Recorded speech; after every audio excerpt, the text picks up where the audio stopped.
So, a question that I often see in the software development realm is, am I too old? This is actually a question that I've gotten asked on one of my videos, and it's something that I've really wanted to address. So, today I have a pretty awesome guest with a really interesting story. When his career in the mortgaging industry ended up becoming unstable due to the housing market crash of 2008, he decided to go back to school to pursue his degree in programming. Despite all the odds, such as working a full-time job and supporting a family, he ended up graduating and kickstarting his programming career at 45 years old. Today, he is a lead software engineer at 56 years old, and this man is one of the biggest mentors in my life. He's actually a huge reason of why I got into programming myself. So, without any further ado, let me introduce you to Ken, aka my father. What's going on, Pops? Not too much. Saturday morning, man. What's I happening? got I got my coffee too. Thanks for joining me this morning. Thanks for having me, man. I hope the light's right. You know. The lighting's perfect. I love your background you have going on. You got the home gym. Yeah. Do you lift?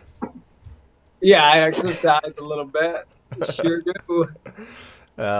Anyway, so I think you have a really interesting story, and I think it inspires me, first of all, and I think it can inspire a lot of people, especially a lot of men and I guess women, wanting to make a career change in their early to late 40s. I think there's a lot holding people back, but you did it. So I want to talk to you today about that.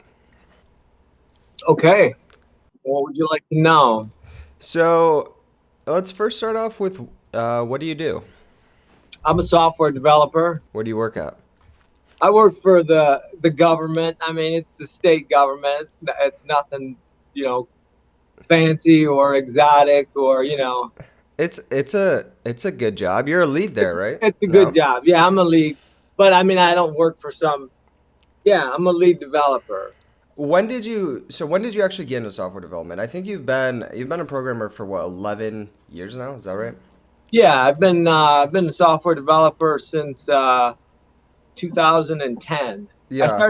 I started school in 1983, Yeah. uh, as a data processor, but I wanted to be a computer scientist, so I dropped that. Took a little bit of harder classes. To me, that seemed like a better thing for me to do with my life, but it was hard. A lot of time studying, and then things happened, and I ended up, starting a family and so on and so forth. So this is like in the 80s, and Yep. then I did a lot of things around sales and people and so on and so forth.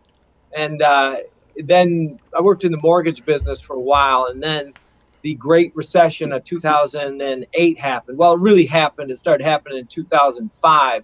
So I Hmm. started to see kind of that things were kind of tapering off. Plus, I kept getting my walking papers. They'd be like, "Oh, we're closing the company. Oh, we're closing the company." This happened like three times. And you know Really? what? Yeah, that happened Hmm. three times because that's Damn. how it was. I never knew Companies, that. yeah, banks and so on and so forth, they all started to shut down. Like you see the Wolf of Wall Street and some of the movies now that have come out. But anyway, uh, yeah. But here's the deal, though: is even when I worked in the mortgage business, it was long hours, it was stressful. I didn't like it, man, but it made me decent money, and I could help support my family. So in the back of my mind, even before it fell apart, I wanted to do something different. So I always wanted to go back, Hmm. and in my heart, I knew that I wanted to be a software developer. I started in the 80s, like with the green screen command line stuff that's popular now. But anyway, so mortgage business fell apart. I kept losing jobs. I decided to go back to school. Yeah. So okay. So you went back to school in 2006, right? Yeah, So you started noticing. So you're in the mortgage business, and you started noticing the decline of the mortgage business, which kind of like kick started you into going back to school to pursue technology. Yeah. that was part of it. But the biggest part was I hated my job. I did not like what I did. Yeah, yeah. And It, I think that's what a lot of older men and women deal with too. They just hate their job, and programming. It's a really attractive career path. yeah, I'll tell you In all something too. honesty. I'd bump into people and they'd be like, "Oh, I'm a software developer." But like, and I thought to myself, "Well, geez, they did it. How do I get that?" You know. Yeah. So So you went back to school in 2006, and then you mentioned that your company kept kind of basically telling you that you're going to lose your job, and you ultimately ended up losing your job in 2008, right? Because of yeah, the housing market crash. yes, So at this point, you were in school 2 years, right? Getting your degree again. yeah. Yep, I was actually still working in the mortgage business because well, what happened was I kept getting jobs in the mortgage business and they'd go away. But I was going to school full time and working in the mortgage business. Okay. That So, juggling that. can you tell us where did you go to school? I went to an online school. Okay, Uh-huh. I went to an online school. There's plenty of them out there. It was a pay for profit. I got some student loans. I went all in.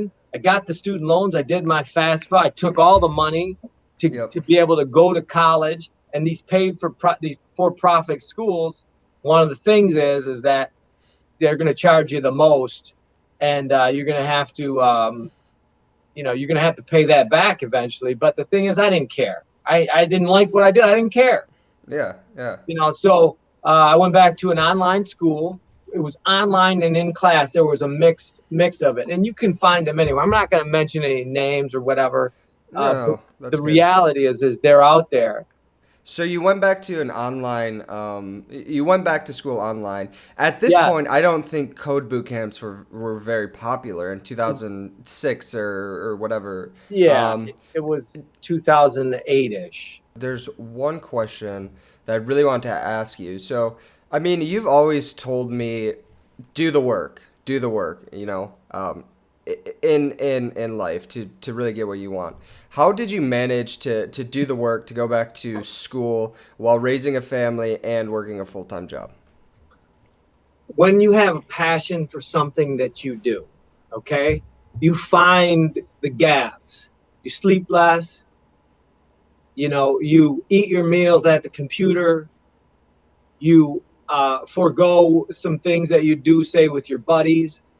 I'm not advocating, you know, don't participate with your family. That's important, but make that a priority. But all the other stuff you do in life, that adds up.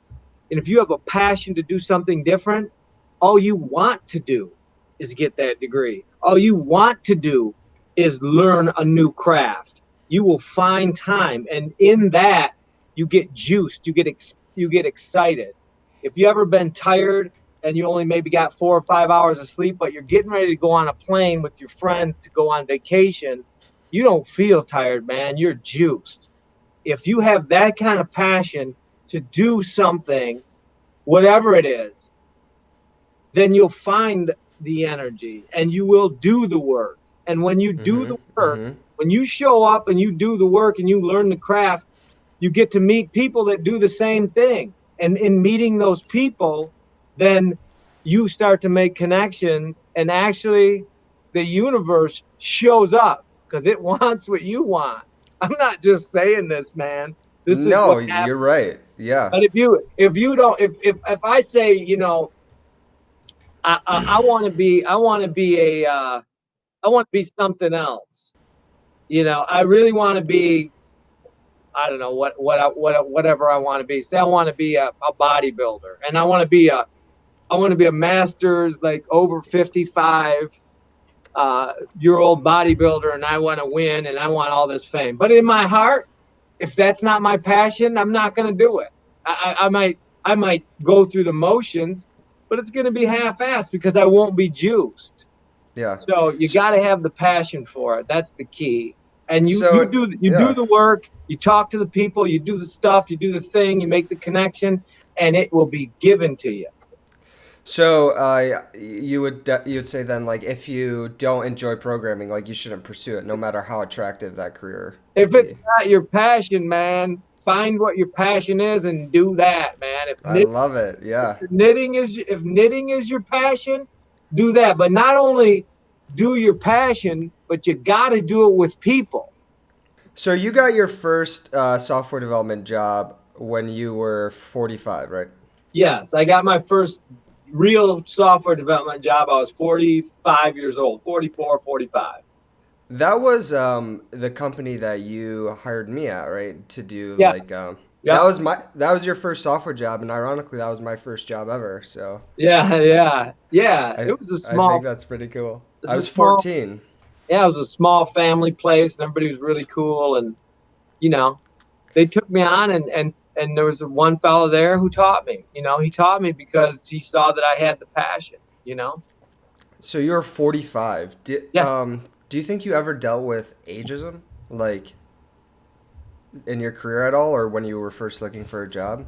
Well, yeah, most definitely. I'll tell you that for sure. I'll give you a little quick story. I got my degree in 2008, and I started putting out resumes, and I got an interview, and I won't name the company, but it was a big company, man. It was the company that was the big company before Microsoft, so you can figure that out. But anyway, I got who who's still around, but anyway, yeah, so 2008, I put my resume out there and I got an email like, yeah, we want to interview you, because you're the class of 2008, whatever list I was on, whatever. I applied for everything, everything. Hmm. Because I didn't care. Yeah. Get me on the computer and let me write some code, Yeah. and I'm good. So yeah, so I go to this interview, right, and I show up, and they did it at this real swank place. And I walk up to the lady. I got my suit and tie on and stuff like that. And I walk up to the lady and I'm like, "Hi, I'm here for the interview." And she's like, "Oh, yeah, well, you're all set up. Go ahead and go in that office over there. You're set up over there. Here's your password, some other things." And I'm looking at her like, "What are you talking about?" She thought I was the person giving the interview. She thought I was the guy doing the Really? home. Oh my God. So and then I sat down with one guy, and he might have been my age or younger, but he was over 40 clearly, and he said, "Well, are you gonna be okay with this entry level salary? You're a little older, and I'm wondering if this kind of money is going to be okay with you." And I looked at him, I'm like, "Cat, I don't have a job, man. I'll be happy with that, whatever you can give me." I don't know if he liked that answer, but that to me felt like, well, okay, maybe that's a little agey. And then I went to talk to the tech guy, who was That is like, kind of demeaning a yeah, little it bit. was. It was. I was like, whatever. But you know what, man? You take that and you give them a pass. Any kind of ageism, ism, schism, anything that's out there that you want to put a label on that will go against you, throw that away. Because on the other side of that is there's so much more that will show up. If you buy into that, you take that energy, negative energy in, and you walk around like I'm an old guy trying to get a job, Yeah. and I'm trying to It's not. find it. Then you're lost. Then you might as well forget it. You carry that Hmm. around, people are going to pick up on it. A Hmm. young It's guy hired me. A young guy hired me because he liked my energy. You're young at heart, man. This body is just a package, man. What's inside is what matters. So you can convey that anyway. So yeah, and then I talked to the tech guy at the same interview that I felt like, I guess we'll say I felt a little ageism to answer your question, or it's real. It's real, but they don't say it's real. But whatever. So uh, um, the tech guy I talked to, God bless his heart, man. He seemed like, a sharp guy, but he was the tech guy, and he asked me some tech questions. I think he asked me what a static class was, and honestly, I didn't, I didn't have my computer to Google the answer.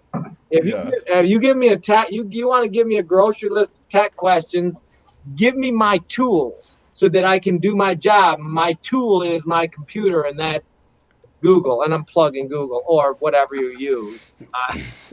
Anyway, he but he seemed like I didn't give him a quick answer, and he seemed like, yeah, this guy, whatever. I felt that energy, right? So I walked, and nothing happened. Yeah. I guess you got to go through those interviews. Yeah, well, you have to. But you know what you get good at is you get good at interviewing. Go in there with no agenda.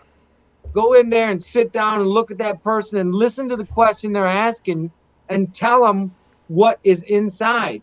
If they say something to you and you don't know and you're scrambling in your head to make up words to make it seem like you know, you're lost. You know what you say?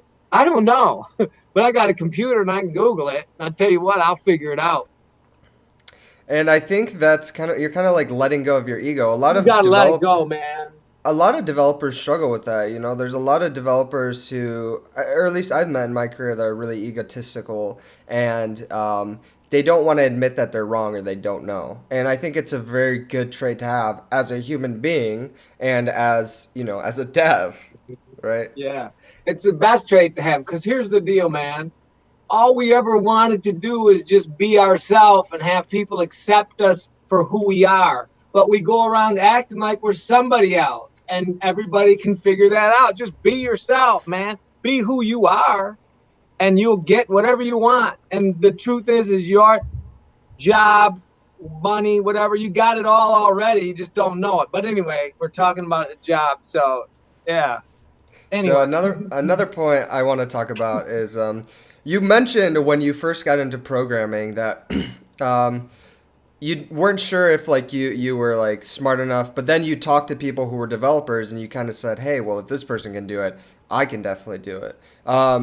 This is something I struggled with, I think, and something I still struggle with, right? The idea of imposter syndrome, or not thinking I'm good enough or smart enough to be a developer. How do you get over that in terms of like starting your career, and when you're in your career, how do you like keep that mentality up that you are smart enough and good enough? That's an important question, because deep inside, you know, in my head, a lot of times I'm pretty convinced that I suck. Like, it's just, you know, why do they? Some days I go, why do they even give me a job? You know, they're gonna find out. Yeah. Oh, here's the deal, man. In a collective, in a team, you need archetypes. The thing is that when you have a team of people, because nowadays you will develop software with a team of people. Okay.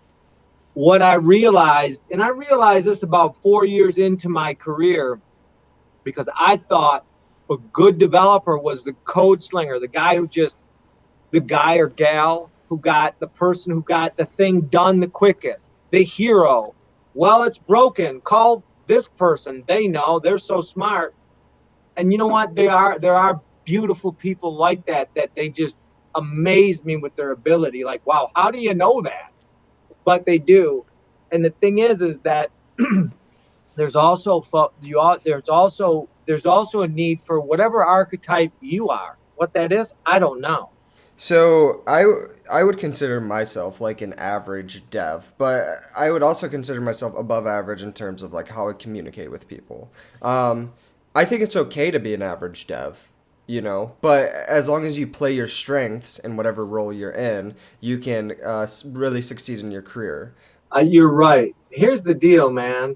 Whatever we do for a job, right? If it's chopping wood or collecting water, the people we do it with are what really matters. And here's what I mean by that. You could have a person who can carry a lot of water and chop a lot of wood, and you carry very little water and you chop a lot of wood. But in that process, while they're carrying their big amounts of wood and big amounts of water and really getting the thing done, you are there by their side with water and wood, your amount.